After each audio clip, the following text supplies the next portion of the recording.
PPF is a thin, clear film that will go on the paint surfaces of your vehicle, also your headlights and your tail lights, and that product is to protect it from all the outside elements, including rock chips.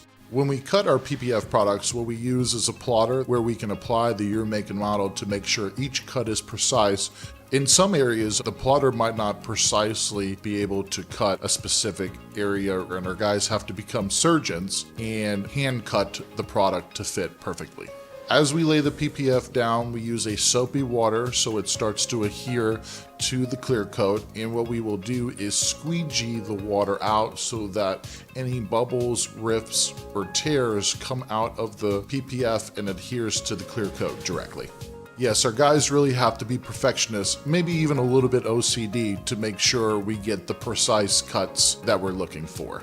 Once the PPF is done, there is a curing process, and then we will inspect it looking for any imperfections that need to be corrected so we get that nice, clean, clear finish that everyone's looking for. PPF is probably the best protection on the market currently right now. Look at it as a cell phone cover for your vehicle. So if you're looking to upgrade your car, we have several PPF packages to pick from. Give us a call today or schedule your appointment on our website.